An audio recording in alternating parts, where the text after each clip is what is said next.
ಕಬೀರ್ದಾಸರು ಹೇಳ್ತಾರೆ, ನನಗೆ ದೇವರ ಬಗ್ಗೆ ಹೇಳ್ಕೊಟ್ಟಿದ್ದೆ ಗುರು, ಅದಕ್ಕೆ ನಾನು ಗುರುವಿಗೆ ನಮಸ್ಕರಿಸ್ತೀನಿ ಅಂತ. ಓಂ ಗುರುಭ್ಯೋ ನಮಃ. ಕಲಬುರಗಿ ನಗರದಲ್ಲಿ ಇರುವಂತಹ ಲಾವಟಿ ಮಂಡಲ ಕಾರ್ಯಾಲಯದಲ್ಲಿ ಇವತ್ತಿನ ದಿವಸ ಬರೀ ಕಲಬುರಗಿ ನಗರ ಅಷ್ಟೇ ಅಲ್ಲ, ಕಲಬುರಗಿ ಜಿಲ್ಲೆ ಅಷ್ಟೇ ಅಲ್ಲ, ಕಲ್ಯಾಣ ಕರ್ನಾಟಕ ಅಲ್ಲ, ಇಡೀ ಕರ್ನಾಟಕದಲ್ಲಿ ಒಂದು ಪ್ರೇರಣಾದಾಯಕ ಮಾದರಿದಾಯಕ ಅಂತ ಕಾರ್ಯಕ್ರಮವನ್ನು ಇವತ್ತು ರಮೇಶ್ ಬಿರಾದರ್ ಸರ್ ಅವರ ವಿದ್ಯಾರ್ಥಿಗಳು ವತಿಯಿಂದ ಹಮ್ಮಿಕೊಂಡಿದ್ದು ಬಹಳ ವಿಶೇಷ. ಇವತ್ತಿನ ದಿವಸ ವೇದಿಕೆ ಮೇಲೆ ದಿವ್ಯ ಸಾನ್ನಿಧ್ಯವನ್ನು ವಹಿಸಿರುವಂತಹ ಶ್ರೀ ಚಂದ್ರಗುಂಡ ಶಿವಾಚಾರ್ಯರು ರಾಜವೇಟೇಶ್ವರ ಹಿರೇಮಠ ಹೊನ್ನಕೆರಗಿ ಅಪ್ಪವರಿಗೆ ನಾನು ಅವರ ಪಾದ ಕಮಲಗಳಿಗೆ ನಮಸ್ಕರಿಸುತ್ತಾ ಸ್ವಾಗತವನ್ನು ಬಯಸ್ತೇನೆ. ಅದೇ ರೀತಿಯಾಗಿ ಈ ಒಂದು ಕಾರ್ಯಕ್ರಮದಲ್ಲಿ ದಿವ್ಯ ಸಾನ್ನಿಧ್ಯವನ್ನು ವಹಿಸಿರುವಂತಹ ಇನ್ನೊಬ್ಬ ಗುರುಗಳಾಗಿರುವಂತಹ ಶ್ರೀ ಶಾಸ್ತ್ರ ಅಭಿನವ ಮಹಾಂತ ಶಿವಾಚಾರ್ಯರು ಮಹಾಂತೇಶ್ವರ ಸಂಸ್ಥಾನ ಚಿಕ್ಕಮಗಳೂರು ಅಪ್ಪವರ ಪಾದ ಕಮಲಗಳಿಗೆ ಹಣೆ ಬಳಿದು ಅವರಿಗೂ ಕೂಡ ನಾನು ವೇದಿಕೆಗೆ ಬರಮಾಡಿಕೊಳ್ತೇನೆ. ಮತ್ತು ಇವತ್ತಿನ ಕಾರ್ಯಕ್ರಮದಲ್ಲಿ ದಿವ್ಯ ಸಾನ್ನಿಧ್ಯವನ್ನು ವಹಿಸಬೇಕಾಗಿತ್ತು ಶ್ರೀ ಮಾನಿ ಪ್ರಸ್ವ ಗುರುಪಾದಲಿಂಗ ಮಹಾಶಿವಯೋಗಿಗಳು ವಿರಕ್ತ ಮಠ ಉದ್ಯಾನ ಬಬಲಾದ ಯಲಸಂಗಿ ಅವರು ಕಾರಣಾಂತರಗಳಿಂದ ಬಂದಿನ ಆರೋಗ್ಯ ಸಮಸ್ಯೆ ಅಂತೇಳಿ ಅವರಿಗೂ ಕೂಡ ವೇದಿಕೆ ಪರವಾಗಿ ನನ್ನ ಅನಂತ ನಮನಗಳನ್ನು ಸಲ್ಲಿಸಲಿಕ್ಕೆ ಇಷ್ಟಪಡ್ತೀನಿ. ಅದರೊಂದಿಗೆ ಇವತ್ತಿನ ದಿವಸ ವೇದಿಕೆಯಲ್ಲಿ ಉಪಸ್ಥಿತರಿರುವಂತಹ ನಮ್ಮ ನೆಚ್ಚಿನ ಗುರುಗಳು ಪೂಜನೀಯ ಗುರುಗಳಾಗಿರುವಂತಹ ಶ್ರೀ ರಮೇಶ್ ಬಿರಾದರ್ ಸರ್ ಅವರ ಧರ್ಮಪತ್ನಿ ಅವರ ಎಲ್ಲ 7 ಬೀಳುಗಳಲ್ಲಿ ಜೊತೆಯಾಗಿ ನಿಂತು ಇವತ್ತಿನ ದಿವಸ ವೇದಿಕೆ ಮೇಲೆ ಉಪಸ್ಥಿತರಿದ್ದರೆ ಅವರಿಗೂ ಕೂಡ ನಾನು ಸ್ವಾಗತವನ್ನು ಬಯಸ್ತೇನೆ. ಅದೇ ರೀತಿಯಾಗಿ ಈ ಒಂದು ಕಾರ್ಯಕ್ರಮದಲ್ಲಿ ಏನು ನಮ್ಮ ನೆಚ್ಚಿನ ಗುರುಗಳಿಗಾಗಿ ಇವತ್ತಿನ ದಿವಸ ನಾವು ಎಲ್ಲ ಇಲ್ಲಿ ಬಂದಿದ್ದೀವಲ್ಲ, ಆ ನೆಚ್ಚಿನ ಗುರುಗಳಿಗೆ ಇವತ್ತಿನ ದಿವಸ ಏನು ವೇದಿಕೆ ಮೇಲೆ ಉಪಸ್ಥಿತರಿರುವಂತಹ ಜನ್ಮ ನೀಡಿದಂತಹ ತಾಯಿ ಅವರಿಗೂ ಕೂಡ ನಾವು ಈ ವೇದಿಕೆಗೆ ನಾನು ಬರಮಾಡಿಕೊಳ್ಳುತ್ತಾ ಸ್ವಾಗತವನ್ನು ಬಯಸ್ತೇನೆ. ತಾವೆಲ್ಲ ಏನು ಕಾತುರದಿಂದ ಕಾಯ್ತಾ ಇದ್ದೀರಿ. ಇವತ್ತಿನ ಕಾರ್ಯಕ್ರಮದ ಕೇಂದ್ರ ಬಿಂದು ಬಹಳ ದಿನಗಳಿಂದ 3-4 ತಿಂಗಳಿಂದ ಕಲಬುರಗಿ ನಗರದಲ್ಲಿ ಬಹಳಷ್ಟು ಯಾವುದಾದ್ರೂ ವಿಷಯ ಚರ್ಚೆ ಆಗ್ತಿದ್ರೆ ಅದು ನಮ್ಮ ರಮೇಶ್ ಬಿರಾದರ್ ಸರ್ ಅವರ ಗುರುವಂದನಾ ಕಾರ್ಯಕ್ರಮದು. ಆ ಒಂದು ಕಾರ್ಯಕ್ರಮದ ಕೇಂದ್ರ ಬಿಂದು ನಮ್ಮೆಲ್ಲರ ನೆಚ್ಚಿನ ಗುರುಗಳು, ಮಾರ್ಗದರ್ಶಕರು ಮತ್ತು ಅವರ ಇವತ್ತು ಗುರುವಿನ ಸ್ಥಾನದಲ್ಲಿದ್ದರೂ ಕೂಡ ಒಂದು ಗಂಭೀರ ಸ್ಥಾನವನ್ನು ನಮ್ಮೆಲ್ಲರಿಗೆ ತುಂಬಿದಂತಹ ನನ್ನ ನೆಚ್ಚಿನ ಗುರುಗಳಾಗಿರುವ ರಮೇಶ್ ಬಿರಾದರ್ ಸರ್ ಅವರಿಗೂ ಕೂಡ ಎಲ್ಲ ವಿದ್ಯಾರ್ಥಿಗಳಿಂದ ನಾನು ಆತ್ಮೀಯವಾಗಿ ಸ್ವಾಗತವನ್ನು ಬಯಸ್ತೇನೆ. ಮಾಧ್ಯಮ ಮಿತ್ರರು ಬಂದ ನನ್ನ ಮಾಧ್ಯಮಗಳು ಕರೆದು ಇವತ್ತು ಪ್ರತಿಭಾ ಪುರಸ್ಕಾರ ಅಂತ ಒಂದು ದೊಡ್ಡ ಕಾರ್ಯಕ್ರಮ ಕಲಬುರಗಿಯಲ್ಲಿ ನಡೀತಾ ಇದೆ. ಅದಕ್ಕೆ ನಾವೆಲ್ಲ ಬೇಗ ಹೋಗ್ಬೇಕಮ್ಮ, ನೀವು ಆದಷ್ಟು ಬೇಗ ಕಾರ್ಯಕ್ರಮ ಮುಗಿಸ್ಬೇಕಂತ ಹೇಳಿ ಮಾಧ್ಯಮ ಮಿತ್ರರಲ್ಲಿ ನಾನು ಈ ವೇದಿಕೆ ಪರವಾಗಿ ಮನವಿ ಮಾಡ್ತೇನೆ. ಅಣ್ಣ, ಇದು 3 ತಿಂಗಳ ಕಾರ್ಯಕ್ರಮ ಅದ, 3 ತಿಂಗಳ ಶ್ರಮ ಅದ, ಅದಕ್ಕೋಸ್ಕರ ಇದು 3 ನಿಮಿಷದಲ್ಲಿ ನಮ್ಮ ಸರ್ ಬಗ್ಗೆ ಹೇಳೋದಂದ್ರೆ ನಮಗೆ ಅದು ಅಸಾಧ್ಯವಾದದ್ದು. ಅದಕ್ಕೆ ನನಗೆ 30 ನಿಮಿಷ ಸಮಯಾವಕಾಶ ತಾವು ಕೊಡಬೇಕಂತೇಳಿ ನಾನು ಮಾಧ್ಯಮ ಮಿತ್ರರಲ್ಲಿ ಮನವಿಯನ್ನು ಮಾಡ್ತೇನೆ. ಅದೇ ರೀತಿಯಾಗಿ ಈ ಒಂದು ಕಾರ್ಯಕ್ರಮಕ್ಕೆ ಆಗಮಿಸಿದಂತಹ ಸರ್ ಅವರ ಹಳೆಯ ವಿದ್ಯಾರ್ಥಿಗಳು, ಹಿತೈಷಿಗಳು, ಸರ್ ಅವರ ಸಹಪಾಠಿಗಳು, ಅವರ ಒಟ್ಟೊಟ್ಟಿಗೆ ಕೆಲಸ ಮಾಡಿದಂತಹ ಸಹ ಶಿಕ್ಷಕರು ಮತ್ತು ನವೋದಯ ಶಾಲೆಯ ಮುದ್ದು ಮಕ್ಕಳು, ಅಲ್ಲಿಯ ಸಿಬ್ಬಂದಿ ವರ್ಗದವರು, ಅವರ ಕುಟುಂಬ ವರ್ಗದವರು, ಮುಖ್ಯವಾಗಿ ಮಾಧ್ಯಮ ಮಿತ್ರರು ಎಲ್ಲರಿಗೂ ಕೂಡ ಹೃದಯ ತುಂಬಿ ಮತ್ತೊಮ್ಮೆ ಸ್ವಾಗತ. ಶಿವಶರಣರನ್ನ, ದಯಾಗನ ಗುರು ಮಂಗಲ ಮಹಂತ ಶಿವಯೋಗಿಯನ್ನ, ಭಾರತ ದೇಶವನ್ನ ಶ್ರೀಮಂತಗೊಳಿಸಿದ ಎಲ್ಲ ದಿವ್ಯ ಸನಾತನರನ್ನ, ತಾಯಿ ಭಾರತ ಮಾತೆಯನ್ನ ಅತ್ಯಂತ ಭಕ್ತಿಯಿಂದ ಮನೋಮಂದಿರದೊಳಗೆ ಧ್ಯಾನಿಸಿ ಈ ಸುಂದರವಾಗಿರುವಂತಹ ಗುರು ನಮನದ ಕಾರ್ಯಕ್ರಮದೊಳಗೆ ದಿವ್ಯ ಸಾನ್ನಿಧ್ಯವನ್ನು ಅಲಂಕರಿಸಿ ನಮ್ಮೆಲ್ಲರಿಗೂ ಕೂಡ ದರ್ಶನ ಆಶೀರ್ವಾದವನ್ನು ಕರುಣಿಸುತ್ತಿರುವಂತಹ ನಮ್ಮ ಪೂಜ್ಯರು, ಹಿರಿಯರು, ಮಾರ್ಗದರ್ಶಕರು, ಷಡಸ್ಥರು ನಮಗೆ ಚಂದ್ರಗೌಡ ಶಿವಾಚಾರ್ಯಪ್ಪನವರ ಪವಿತ್ರ ಪಾದಗಳಲ್ಲಿ ಭಕ್ತಿಯ ನಮನಗಳನ್ನು ಸಲ್ಲಿಸ್ತಾ ಈ ಸುಂದರವಾಗಿರುವಂತಹ ವೇದಿಕೆಯ ಕಾರ್ಯಕ್ರಮದ ಕೇಂದ್ರ ಬಿಂದುಗಳಾಗಿ ಸೋಗಿಸ್ತಾ ಇರುವಂತಹ ರಮೇಶ್ ಬಿರಾದರ್ ಅವರ ಶರಣಾರ್ಥಿಗಳನ್ನ ತಿಳಿಸ್ತಾ ಈ ಎಲ್ಲಾ ಕಾರ್ಯಕ್ರಮಗಳಿಗೂ ಕೂಡ ಕಾರಣೀಕರ್ತರಾಗಿ ವೇದಿಕೆಯ ಮೇಲೆ ವಿರಾಜಮಾನರಾಗಿರುವಂತಹ ಡಾಕ್ಟರ್ ಸರ್ವಪಲ್ಲಿ ರಾಧಾಕೃಷ್ಣನ್ ಅವರು ಕಂಡಿರುವಂತಹ ಕನಸನ್ನು ನನಸು ಮಾಡಿರುವಂತವರು. ವಿಶೇಷವಾಗಿ ಡಾಕ್ಟರ್ ಸರ್ವಪಲ್ಲಿ ರಾಧಾಕೃಷ್ಣನ್ ಅವರು ಭಾರತ ದೇಶದ ತುಂಬೆಲ್ಲೂ ಕೂಡ ಎಂತಹ ಶಿಕ್ಷಕರನ್ನ ಬೇಕಾಗಿತ್ತು, ಬೇಕು ಅಂತ ಅವರು ಕನಸಿತ್ತು ಅಂದ್ರೆ ಅದು ನಮ್ಮ ರಮೇಶ್ ಬಿರಾದರ್ ಸರ್ ಅವರನ್ನುವಂಥದ್ದನ್ನ ಈ ಸಂದರ್ಭದಲ್ಲಿ ಅತ್ಯಂತ ಅಭಿಮಾನದಿಂದ ಹೇಳ್ತಾರೆ. ಅವರ ಆದಿಯಾಗಿ ಅವರ ಧರ್ಮ ಪತ್ನಿಯವರಲ್ಲೂ ಕೂಡ ಶರಣಾರ್ಥಿಗಳನ್ನ ಹೇಳ್ತಾರೆ. ಈ ವೇದಿಕೆ ಮೇಲೆ ವಿರಾಜಮಾನರಾಗಿರುವಂತಹ ಎಲ್ಲ ವೇದಿಕೆಯ ಬಲಭಾಗಗಳನ್ನು ಕೊಡುತ್ತಿರುವಂತಹ ಎಲ್ಲ ರಮೇಶ್ ಬಿರಾದರ್ ಸರ್ ಅವರ ಹಿತೈಷಿಗಳಲ್ಲೂ ಕೂಡ ಶರಣಾರ್ಥಿಗಳನ್ನ ಹೇಳ್ತಾ ಈ ಕಾರ್ಯಕ್ರಮದೊಳಗೆ ಇಲ್ಲಿಯ ಪರ್ಯಂತರವಾಗಿ ಬಹಳ ಅದ್ಭುತವಾಗಿ ಮಾತಾಡಿರುವಂತ ಎಲ್ಲ ಸರ್ ಅವರ ವಿದ್ಯಾರ್ಥಿನಿಯರಲ್ಲೂ ವಿದ್ಯಾರ್ಥಿಗಳಲ್ಲೂ ಕೂಡ ಶರಣಾರ್ಥಿಗಳನ್ನ ಹೇಳ್ತಾ ಈ ಕಾರ್ಯಕ್ರಮಕ್ಕೆ ವಿಶೇಷವಾಗಿ ಬರಲೇಬೇಕೆನ್ನುವಂತ ಆಮಂತ್ರಣವನ್ನು ನೀಡಿರುವಂತಹ ಬಸವರಾಜ್ ಅವರನ್ನು ಮೊದಲು ಮಾಡಿಕೊಂಡು ಎಲ್ಲ ಈ ಕಾರ್ಯಕ್ರಮದ ಆಯೋಜಕರಲ್ಲೂ ಕೂಡ ಶರಣಾರ್ಥಿಗಳನ್ನ ಹೇಳ್ತಾ ಈ ಕಾರ್ಯಕ್ರಮದೊಳಗೆ ಸಾಕ್ಷಿಯಾಗಿರುವಂತಹ ಪತ್ರಿಕಾ ಮಾಧ್ಯಮದ ಮಿತ್ರರಲ್ಲೂ ಕೂಡ ಶರಣಾರ್ಥಿಗಳನ್ನ ಹೇಳ್ತಾ ಈ ಕಾರ್ಯಕ್ರಮದೊಳಗೆ ಸಾಕ್ಷಿಯಾಗಿರುವಂತಹ ವಾತ್ಸಲ್ಯ ಮೂರ್ತಿಗಳಾಗಿರುವಂತಹ ತಾಯಿ ಬಳಗವೇ, ತಂದೆ ಬಳಗವೇ ಮತ್ತು ಮಕ್ಕಳೇ, ತಮ್ಮೆಲ್ಲರ ಅಂತರಾತ್ಮದಲ್ಲಿ ಅಡಗಿರುವಂತಹ ಪರಶಿವ ಜ್ಯೋತಿಗೆ ಶರಣಾರ್ಥಿಗಳು.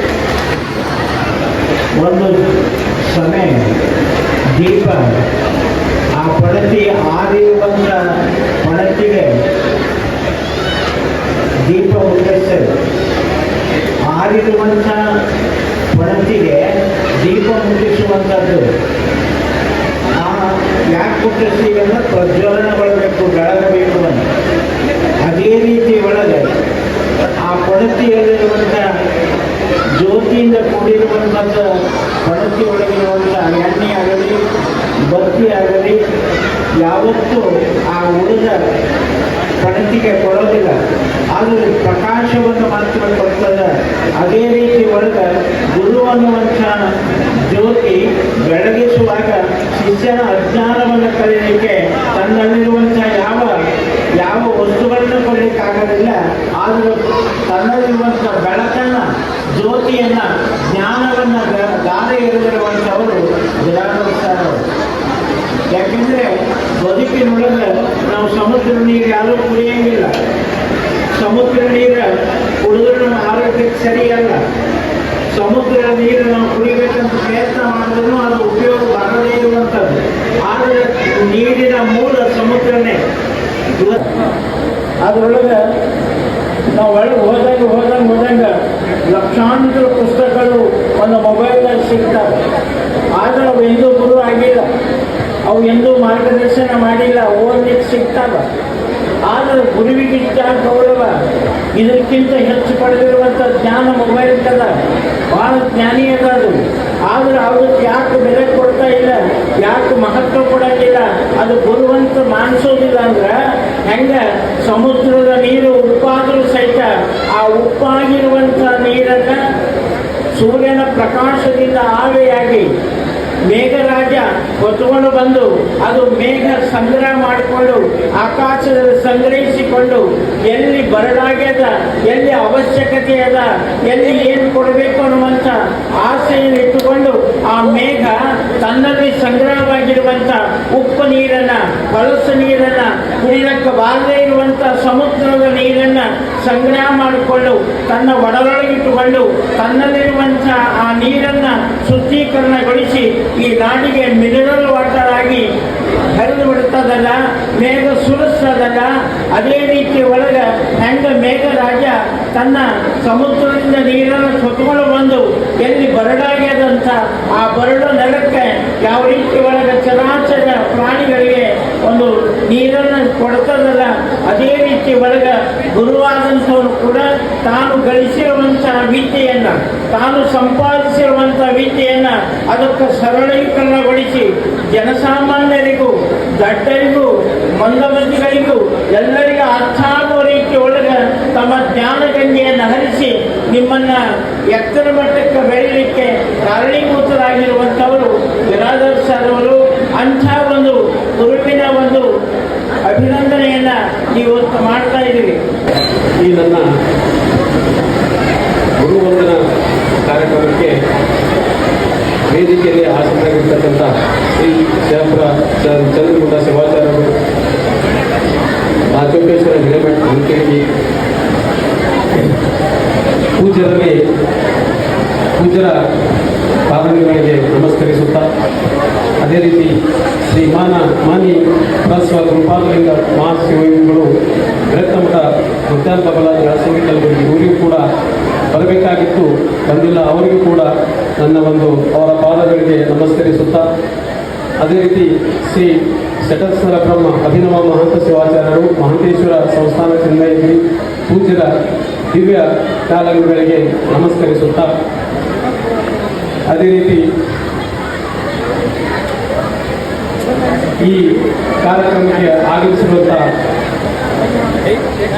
ಹಿರಿಯರೇ, ಸಹಪಾಠಿಗಳೇ ಹಾಗೂ ನನ್ನ ಈ ಒಂದು ಕಾರ್ಯಕ್ರಮಕ್ಕೆ ಕಾರಣೀಕರ್ತರಾದಂಥ ವಿದ್ಯಾರ್ಥಿನಿಯರು, ಅನೇಕರು ಸರ್ ಭಾಳ ಫ್ರೀಯಾಗಿ ದಾನಿಗಳ ಥರ ಶಿಕ್ಷಣ ಕೊಟ್ಟರು ಅಂತ ಹೇಳಿದ್ರಿ. ಆ ಒಂದು ಮನೋಭಾವನೆ ಬರಲಿಕ್ಕೆ ಸ್ವಲ್ಪ ಕಾರಣ ಇತ್ತು ಅಂತ ನಾನು ಈ ಸಂದರ್ಭದಲ್ಲಿ ಹೇಳಕ್ಕೆ ಇಷ್ಟಪಡ್ತೇನೆ. ಯಾಕಂದ್ರೆ ನಾನು ಚಿಕ್ಕವನಿದ್ದಾಗ 1 to 4 ರೇವಗಿ ಗ್ರಾಮ ಕಮಲಾಪುರ ತಾಲೂಕದಲ್ಲಿ ಜನಿಸಿ ಅಲ್ಲಿ 1 to 4 ಪ್ರೈಮರಿ ಸ್ಕೂಲನ್ನು, ಪ್ರೀ ಪ್ರೈಮರಿ ಸ್ಕೂಲನ್ನು ಕಂಪ್ಲೀಟ್ ಮಾಡಿ 5ನೇ ತರಗತಿಗೆ ಕಲಬುರಗಿಗೆ ಬಂದು ನಗರೇಶ್ವರ ಶಾಲೆಯಲ್ಲಿ ನಾನು ಅಡ್ಮಿಷನ್ ತಗೊಂಡೆ. ಆಗ ನನಗೆ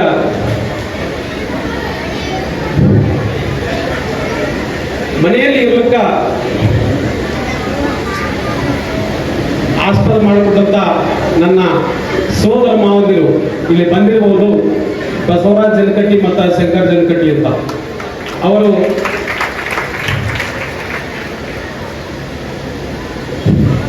ನಾನು ತಂದೆ ತಾಯಿಗಳಿಗೆ ಬಿಟ್ಟು ಇಲ್ಲಿ ಗುಲ್ಬರ್ಗ ಬಂದಿರೋಂಥ ತೋರಿಸ್ಕೊಟ್ಟಂಥ ವ್ಯಕ್ತಿಗಳಲ್ಲ.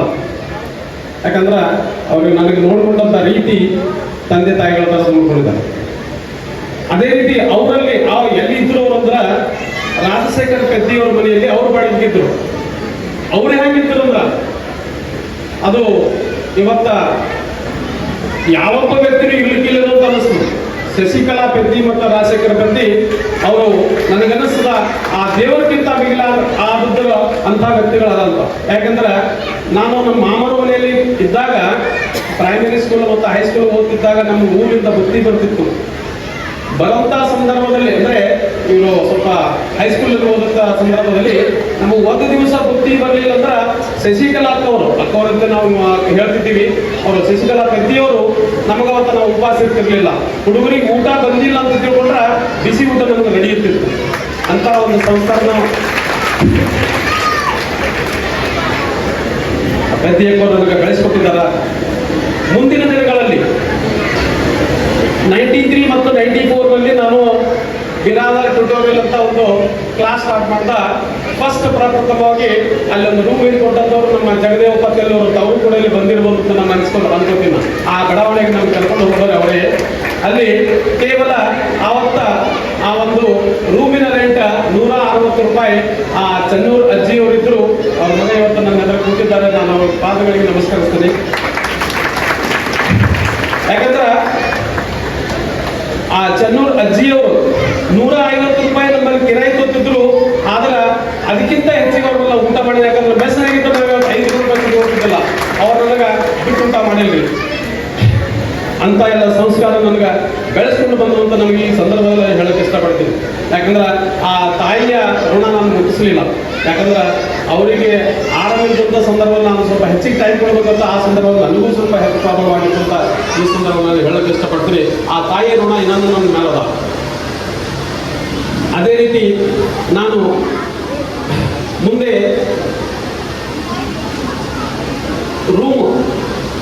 ಟ್ಯೂಷನ್ ರೂಮ್ ಅಲ್ಲದೆ ಮನೆಯ ಸಲುವಾಗಿ ಮೇಕರ್ ಅವರು ಶಿವಾಜಿನಗರದಲ್ಲಿ ಮೇಕರ್ ಅವ್ರ ಮನೆಯಲ್ಲಿದ್ದೆ, ಮತ್ತೆ ಬೇಸೂರಿಯವರ ಮನೆಯಲ್ಲಿದ್ದೆ. ಅವರು ಆ ಒಂದು ರೆಂಟ್ ಇದ್ದಂಥ ಸಂದರ್ಭದಲ್ಲಿ ನಾನು ಬಾಡಿಗೆ ಇದ್ದೀನಿ. ಸೇವೆ ಹೇಳಿದ್ರು ಸರ್ ಇಲ್ಲ ಬಾಡಿಗೆ ಇಲ್ಲದಂತ. ನಾನು ಯಾರ ಮನೆಗೆ ಇದ್ರು ಬಾಡಿಗೆ ಇದ್ದೀನಿ ಅಂತ ನನಗೆ ಅನಿಸೇ ಇಲ್ಲ.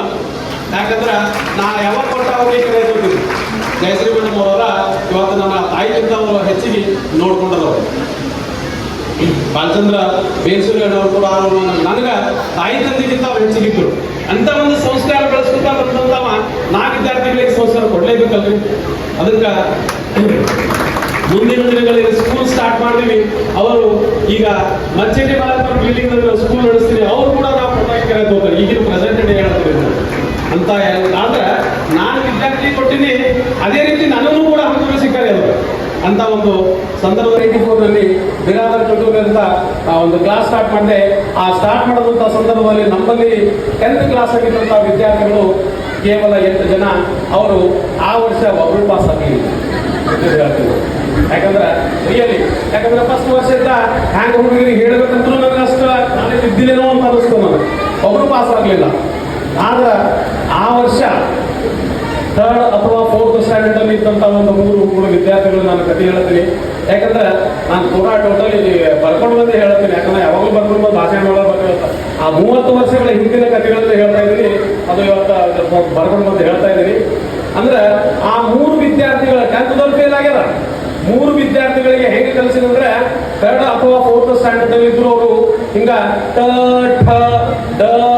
ಅನ್ಸಿದ್ದೀನಿ ನಾನು, ನೆನಪದ ನನಗೆ. ಅಂತ ವಿದ್ಯಾರ್ಥಿಗಳು ಇವತ್ತ ಕೊಲ್ಹಾಪುರ ಇಂಜಿನಿಯರಿಂಗ್ ಕಾಲೇಜಲ್ಲಿ ಪ್ರೊಫೆಸರ್ ಒಬ್ಬ ಇಂಡಿಯನ್ ಓವರ್ಸೀಸ್ ಬ್ಯಾಂಕ್ನಲ್ಲಿ ಸೀನಿಯರ್ ಮ್ಯಾನೇಜರ್ ಇರ್ತಾರೆ. ಭಾಳ ಹೆಮ್ಮೆ ಅನಿಸ್ತದೆ. ಅದರ 3rd ಒಬ್ಬ ವಿದ್ಯಾರ್ಥಿ ಆ ವಿಷಯದಲ್ಲಿ ಅವ್ರು ಇಬ್ಬರಿಗಿಂತಲೂ ಇಂಟೆಲಿಜೆಂಟ್ ಇದ್ರು ಕೂಡ ಅವತ್ತು ಸಕ್ಸಸ್ ಆಗಿಲ್ಲ. ಯಾರ ಹತ್ರ ಹೆಸರು ಹೇಳಕ್ಕೆ ಹೋಗಲ್ಲ. ಆದ್ರೆ ಕಾರಣಾಂತರಗಳಿಂದ ಏನೋ ಒಂದು ಟೈಮ್ ಅಂತ ಅನಿಸ್ತದೆ ನನಗೆ. ಆ ಈ ಇಬ್ಬರಿಗಿಂತ ಇಂಟೆಲಿಜೆಂಟ್ ವಿದ್ಯಾರ್ಥಿ ಅಂತ ಬಟ್ ಸಕ್ಸಸ್ ಆಗಿಲ್ಲ ವಿದ್ಯಾರ್ಥಿ. ಆದರೂ ಆ ಮುಂದಿನ ಜೀವನ ಅವ್ರ ಮಕ್ಕಳಾದರೂ ಅಂತ ಒಂದು ಸ್ಥಾನಕ್ಕೆ ಬರಲಿಕ್ಕೆ ನಾನು ಈ ಒಂದು ಸಂದರ್ಭದಲ್ಲಿ ಕೇಳ್ಕೊಳಕ್ಕೆ ಇಷ್ಟಪಡ್ತೇನೆ. 94-95ರಲ್ಲಿ ಕೇವಲ ಒಬ್ಬ ವಿದ್ಯಾರ್ಥಿ ಇದ್ದು ನಮ್ಮ 10th ಕ್ಲಾಸ್ ಒಬ್ಬನೇ ಮಾಡಿಬಿಡಾತ ಅಂತ ಬಂದರೆಲ್ಲ ಗೊತ್ತಿಲ್ಲ. ಮಾಡಿಬಿಡಾತ 6 ತಿಂಗಳ ಒಬ್ಬ ವಿದ್ಯಾರ್ಥಿ ನಮ್ಮ ಕ್ಲಾಸ್ ಹೇಳಿ. ಯಾವುದೇ ಒಂದು ಹಿಂದಕ್ಕೆ 100 ಮಂದಿಗೆ ಅಷ್ಟೇ ಹೇಳಿ. ಆ ಒಬ್ಬ ವಿದ್ಯಾರ್ಥಿಗಳು ಅಷ್ಟೇ ಹೇಳಿ. ನಾವು ಮುಂದಿನ ಒಂದು 6 ತಿಂಗಳ ನಂತರ ಒಂದು 8 ಜನ ವಿದ್ಯಾರ್ಥಿಗಳು ಬಂದು ರಿಸಲ್ಟ್ ಪಾಸ್ ಆದ್ರೆ ಆದ್ರೆ ಫಸ್ಟ್ ಕ್ಲಾಸ್ ಯಾರು ಪಾಸ್ ಆಗಿಲ್ಲ. 60% ದಾಟಿದ್ರಲ್ಲಿ ಯಾವ. ನೆಕ್ಸ್ಟ್ ನನಗೆ 60% ರೀಚ್ ಆಗಿದ್ದಂದ್ರೆ ಅದು 97-98 ಬ್ಯಾಚ್ನಲ್ಲಿ. ಅಬೌವ್ 60% ಅಂದ್ರೆ 75% ಹೈಯೆಸ್ಟ್ ರಿಸಲ್ಟ್ ನನಗೆ ಅನಿಸ್ತು. ಈಗ ಆಗಲೇ ಒಂದು ವೆಲ್ಕಮ್ ಭಾಷಣ ನಮ್ಮದು ಕಾಂಚನ ಅಂತ ಅವ್ರದ್ದು ಇರ್ತಿರ್ಬೋದು ಅಂತ ಅನಿಸ್ತದೆ. 75% ರಿಸಲ್ಟ್. ಎಷ್ಟು ಇಷ್ಟು ವರ್ಷ ಹಿಂದಿಂದು ನೀವು ರಿಸಲ್ಟ್ ಹೆಂಗೆ ಹೇಳ್ತೀರಂದ್ರೆ ನಾ ಬಾಬುರಾವ್ ಶೇಖರ್ ಸರ್ ಸವತ್ತಿದ್ದಾಗಿ ರಿಸಲ್ಟ್ ನೆನಪಾದ್ರೆ 550 ಮಾರ್ಕ್ಸ್ ಅಂತ ಹೋಗ್ತೀನಿ. ಇವತ್ತು ಹೇಳ್ತೀನಿ ನಾನು. ಕೆಲವೊಂದು ಎಲ್ಲನೂ ನೆನಪಿರ್ಲಿಕ್ಕಾಗಲ್ಲ, ಕೆಲವೊಂದು ನನಗೆ ನೆನಪಿರ್ತಾವ. ಅಂದ್ರೆ ಮುಂದಿನ ದಿನಗಳಲ್ಲಿ ಆ ಒಂದು 75% ರಿಸಲ್ಟ್ ಮಾಡಿದ ನಂತರ ನೆಕ್ಸ್ಟ್ 98-99ನಲ್ಲಿ ಅಂದ್ರೆ ಪ್ರತಿ ವರ್ಷ ಹುಡುಗಿಯರ ಹೈಯೆಸ್ಟ್ ಮಾಡ್ತಿದ್ದು. ಬಟ್ 98-99ನಲ್ಲಿ ಒಬ್ಬ ಹುಡುಗ ವಿದ್ಯಾರ್ಥಿ ಹೈಯೆಸ್ಟ್ ಟಾಪ್ ರಿಸಲ್ಟ್ ಮಾಡಿದ್ರು 75%. ಅದು ಶಿವಕುಮಾರ್ ಮಡಪತಿ ಅಂತ ಅನ್ನಿಸ್ತದೆ. ಆ ವರ್ಷ ಒಬ್ಬ ವಿದ್ಯಾರ್ಥಿನಿ ಬಂದರೆಲ್ಲ ಗೊತ್ತಿಲ್ಲ, ಅವ್ರ ಕ್ಲಾಸ್ಮೇಟ್ ಬಹಳ ಇಂಟೆಲಿಜೆಂಟ್ ಹುಡುಗಿ ನಗರೇಶ್ವರದಲ್ಲಿ ಓದ್ತಿದ್ದಳು. ಓದ್ತಿದ್ದಳು. ಬಟ್ ಏನೋ ಒಂದು ಹೆಲ್ತ್ ಪ್ರಾಬ್ಲಮ್ ಆಗಿ ಎಕ್ಸಾಮ್ ಸೆಂಟರ್ ಒಂದು ಓಡ್ ಬರ್ತಿದ್ದಳು ಹುಡುಗಿ. ನೋಡಿ ನಾವು ಬಹಳ ಪ್ರಾಬ್ಲಮ್ ಆಯ್ತು. ಬಹಳ ಇಂಟೆಲಿಜೆಂಟ್ ಹುಡುಗಿ, ಬಹಳ ಅಂತ ಒಂದು ಸಮಸ್ಯೆ ಸಿಕ್ಕಿದ್ದಳು. ನೆಕ್ಸ್ಟ್ ಸಪ್ಲಿಮೆಂಟರಿ ಎಕ್ಸಾಮ್ ಮನೆಗೆ ಹೋಗಿ ಕ್ಲಾಸ್ ಹೇಳಿದ್ವಿ ನಾವು. ನೆನಪಲ್ಲ ನನಗೆ. ಮನೆಗೆ ಹೋಗಿ ಕ್ಲಾಸ್ ಹೇಳ್ದ ಇವತ್ತು ಆ ಹುಡುಗಿ ಬಹುಶಃ ಸಾಫ್ಟ್ವೇರ್ ಇಂಜಿನಿಯರ್ ಇರ್ಬೋದು. ಸಾಫ್ಟ್ವೇರ್ ಇಂಜಿನಿಯರ್ ಆ ಹೆಸರು ನಾಗಲಿಲ್ಲ ಅಂತ ಬಂದರೆಲ್ಲ ಗೊತ್ತಿಲ್ಲ. ಮುಂದೆ ಆ ವಿದ್ಯಾರ್ಥಿ ನಾನು ಮುಂದೆ PUC ಕಾಲೇಜ್ ನಾನೇ ಹೋಗಿ ಅಡ್ಮಿಷನ್ ಮಾಡಿದ್ವಿ. ಅಂತ ಒಂದು ಕಷ್ಟದಾಗೂ ಅಂತ ಒಂದು ಸಾಧನೆ ಮೆಡಿಕಲ್ ಅಂದ್ರೆ ಆ ಒಂದು ಜನರಲ್ ಮೆರಿಟ್ ನಲ್ಲಿ ಸೆಲೆಕ್ಷನ್ ಮಾಡ್ಕೊಳ್ಳೋ ಹುಡುಗಿ ಅಂತ ಒಂದು